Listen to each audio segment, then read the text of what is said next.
আসসালামু আলাইকুম। প্রিয় সকল দিনী ভাই, সকলেই ভালো আছেন? আলহামদুলিল্লাহ, আমিও ভালো আছি।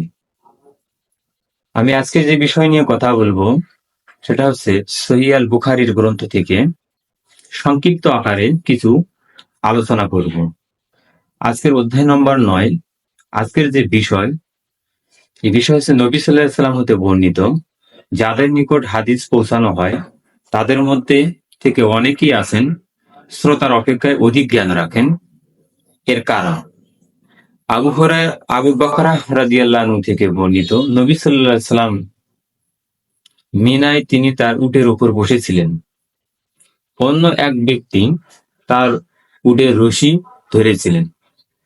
তিনি বললেন যে, তোমরা কি জানো এটা কোন দিন? আমরা সবাই চুপ রইলাম এবং নীরব থাকলাম।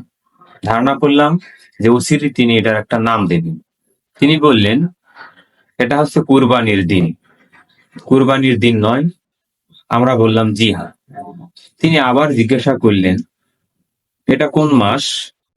আমরা নীরব রইলাম এবং ধারণা করলাম যে অচিরেই তিনি এটার নাম দেবেন। তিনি বললেন, এটা কি জিলহজ মাস নয়? আমরা উত্তর দিলাম, জি হ্যাঁ। তখন তিনি বললেন, তোমাদের ধন সম্পদ, তোমাদের সন্তান সন্তানাদি, তোমাদের অর্থ সম্পদ এবং মান মর্যাদা সবকিছুর থেকে আজকের এই দিন অনেক উত্তম এবং অনেক মর্যাদাবান। তোমাদের সম্মান আজকে এই দিনের মতো তোমাদের এই জায়গা যতটুকু মর্যাদাবান করা হয়েছে সবচেয়ে দানা।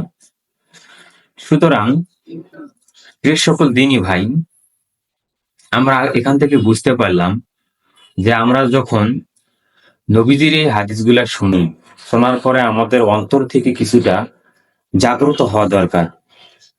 আসলে আমরা একদিন চলে যাব এই পৃথিবী থেকে, তখন কিন্তু আমাদের আল্লাহর মুখোমুখি হতে হবে। তার সন্নিকটে গিয়ে আমাদের কিন্তু জবাবদিহি করতে হবে।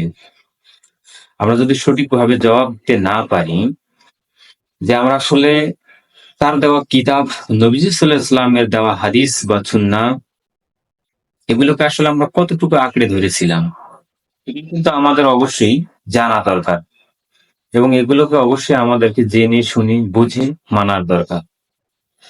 অতএব আমরা যতটুকু পারি যথাসাধ্য মোতাবেক মানুষের কাছে এগুলো পৌঁছানোর চেষ্টা করব, নবীজির এই কথাগুলো পৌঁছানোর চেষ্টা করব এবং এগুলো আমাদের পরবর্তী জীবনে অবশ্যই কাল কিয়ামতের মাঠে কাজে লাগবে। তো এই আলোচনাগুলো আমি যেখান থেকে করেছি সেটা সহিহ বুখারীর গ্রন্থ, অধ্যায় নম্বর ৯, সহিহ মুসলিমের হাদিস নম্বর ১৬৭৯, সহিহ আহমদের ২০,৪০৮ নম্বর হাদিস। সুতরাং আরো বিস্তারিতভাবে জানতে চাইলে আমার এই চ্যানেলের সঙ্গে থাকবেন এবং বেশি বেশি সাবস্ক্রাইব করবেন। সকলকে আমার সালাম। আসসালামু আলাইকুম